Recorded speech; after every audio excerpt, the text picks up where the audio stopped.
मराठा समाज जातीवादी आहे का या विषयावर आपण भाष्य करणार आहोत। सध्या अनेक राजकीय लोकांकडून असे आरोप होत आहेत की जरांगे पाटलाच्या नेतृत्वाखाली जे आंदोलन सुरू आहे त्याला जातीवादाची किनार आहे अशा प्रकारचा आक्षेप अनेक जण घेत आहेत।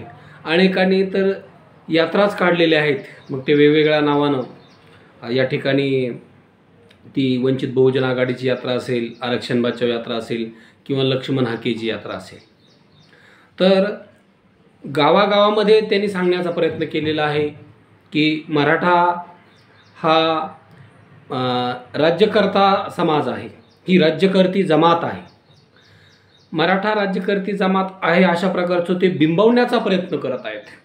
वास्तविकता सत्य परिस्थिती आहे की मराठा समाजाचे अनेक आमदार, खासदार, मंत्री आहेत, 50% पेक्षा जास्तीचे आमदार आहेत, परंतु या आमदारांना गरीब मराठ्याविषयी काहीही देणं घेणं नाही।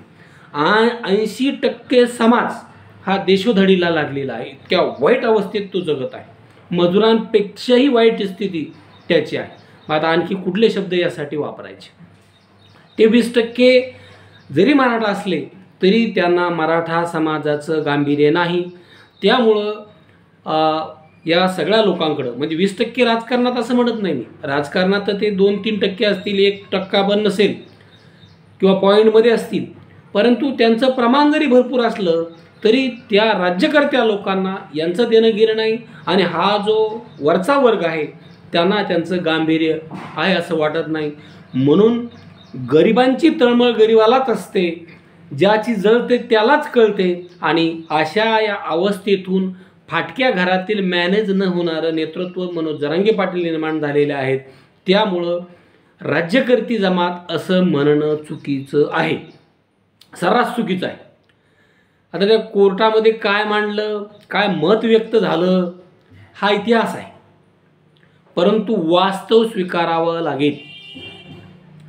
ते लक्ष्मण हाके असं म्हणतात की मराठा जर मागास आहे तर मग विकसित कोण आहे? तर मराठा मागास म्हणजे हा 80% मराठा समाज आपण बोलतोय किंवा 85% मराठा आपण बोलतोय, बाकी सदन मराठाविषयी आपण बोलत नाहीत। ज्यांचे मेडिकल कॉलेज आहेत, ज्यांचे इंजिनिअरिंग कॉलेज आहेत, ज्यांचे साखर कारखाने आहेत, यावर बोलत नाही। आणि ह्या साखर कारखान्यावर सरकारनं जरी ताब्यात घेतले किंवा ओबीसींना 50% जरी वाटून दिले तरी गरीब मराठ्याला काही प्रश्नच नाही ना, अडचण असण्याचं कारणच नाही ना। कारण सामान्य ओबीसी हा गरीब मराठ्यासोबत आहे। आजही गावखेड्यामध्ये जातीयवाद हा फक्त निवडणुकीला उरलेला आहे।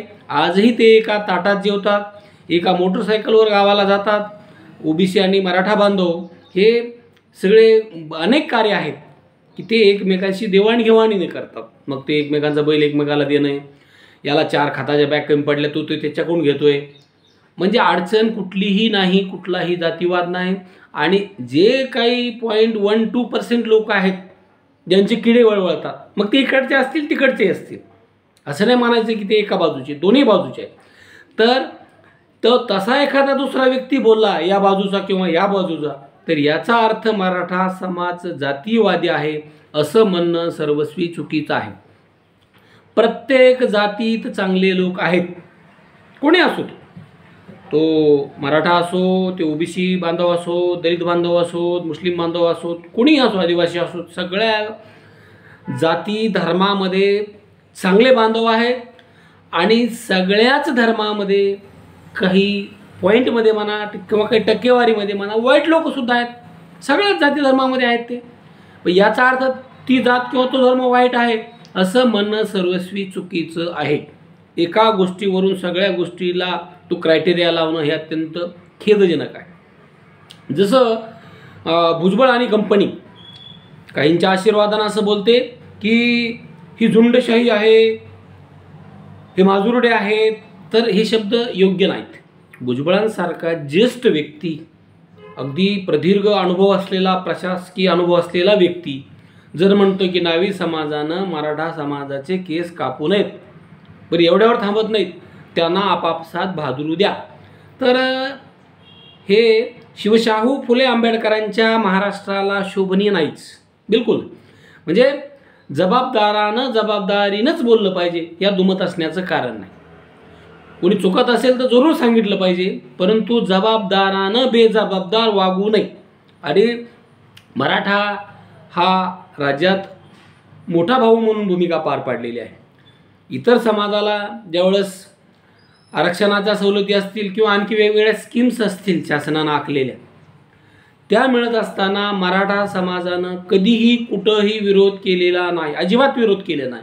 त्याचं स्वागतच केलेलं आहे, त्याचं समर्थनच केलेलं आहे आणि तो प्रत्येकाच्या पाठीशी राहिलेला आहे. गरीब मराठा सगळ्यांच्या पाठीशी आहे आणि फक्त आजच्या अवस्थेत त्या गरीब मराठ्याचे प्रचंड हाल झालेले आहेत. मग पुन्हा म्हणतात की ते आरक्षण म्हणजे गरिबी हटावचा कार्यक्रम नाही. युक्तिवाद फार जबरदस्त केला जातोय. आरक्षणाचे जे पॅरामीटर्स आहेत तो मराठा समाज फुलफिल करतोय ना. मग पुन्हा आणखी काय पाहिजे? पुन्हा आणखी कुठला निकष आहे? फक्त कसं आहे, हे सत्तेतले लोक आहेत, स्वतःला ओबीसीचे नेते समजत आहेत, यांच्याकडे मीडिया आहे, प्रचंड संपत्ती पैसा आहे, त्यांच्याकडे कारखाने सुद्धा आहेत, काहींचे व्यवसाय आहेत, काहींचे शैक्षणिक संस्था आहेत आणि असे लोक आता हा उद्योग करत आहेत.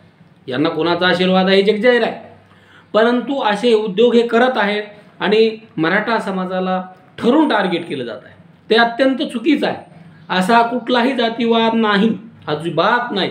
तो आहे कोणाला दिसतोय, कोणाला ज्यांच्या राजकीय स्वार्थ आहेत त्यांनाच तो दिसत आहे. आणि मग ते सांगतात की ओबीसीच्या लग्नाला मराठी येत नाही किंवा मराठीच्या लग्नाला ओबीसी जात नाहीत, ओबीसीच्या हॉटेलमध्ये मराठी जात नाहीत किंवा मराठीच्या हॉटेलमध्ये ओबीसी जात नाही. असं अजिबात नाही, अजिबात नाही. गाव पातळीवर गावखेड्यामध्ये जरा थोडंसं तथ्य शोधा. राज्यात तुम्हाला एखादा दुसरी घटना आढळली असेल, मग मी सांगितलं नासके कांदे हे प्रत्येक जाती धर्मात आहेत, त्यामुळं त्यांच्यावरून सगळ्यांना बोध घेणं हे अत्यंत खेदजनक आणि चुकीचं आहे. आणि या लोकांना महाराष्ट्र नासवायचा आहे. हे जे यांचा जो राजकीय स्वार्थ आहे ते कोणी असोत, मग यांना हा महाराष्ट्र बिघडवायचा आहे. परंतु हा शिवशाहू फुले आंबेडकरांचा महाराष्ट्र आहे. हे या भूलथापांना बळी पडणार नाहीत, हा सामाजिक एकोपा बिघडू देणार नाहीत. आणि जे संविधानानुसार मागणी आहे ती चुकीचं असण्याचं कारणच नाही. तुम्ही कितीही चुकीचं ठरवण्याचा प्रयत्न केला तर ती चुकीची ठरणार नाही. ओबीसी बांधवांना सुद्धा कळून चुकलेलं आहे. अगदी त्यांनी स्वतःचे पिकं काढून या ठिकाणी जमिनी दिलेल्या आहेत मराठा समाजाच्या कार्यक्रमाला, किंवा स्वतःच्या खिशातले पैसे काढून त्यांनी पिण्याचं पाणी पाजलेलं आहे, किंवा चटणी भाकर जी काही देता येईल त्यांनी सुद्धा ती दिलेली आहे. म्हणजे हा अजिबात या ठिकाणी माती कालवण्याचं काम, विष कालवण्याचं काम जे काही स्वार्थी लोक करत आहेत, यांच्या भूलथापांना बळी पडणारा हा छत्रपती शिवरायांचा महाराष्ट्र अजिबात नाही, बिलकुल नाही. त्यांनी कितीही षडयंत्र आखली, कितीही दरार निर्माण करण्याचा प्रयत्न केला तरी ती निर्माण होऊ देणार नाहीत. कारण लोक सुजाण आहेत. लोकांना चांगलं काय, वाईट काय, खरं काय, खोटं काय सगळं कळतं. 4 दिवस मीडियाने एक बातमी चालवली म्हणजे लोकांनी तीच म्हटलं असं नाही. लोक विसरभोळे असतील तरी सगळंच विसरतील असंही नाही. कारण आता लोकांना कळू लागलेलं आहे. दंगली का बंद झाल्या हो महाराष्ट्रातल्या? जातीतल्या धर्मातल्या दंगली का कमी झाल्या? तो लोकांना हे कळालेलं आहे. म्हणून मराठा समाज कधीही जातीयवादी नव्हता आणि नाही.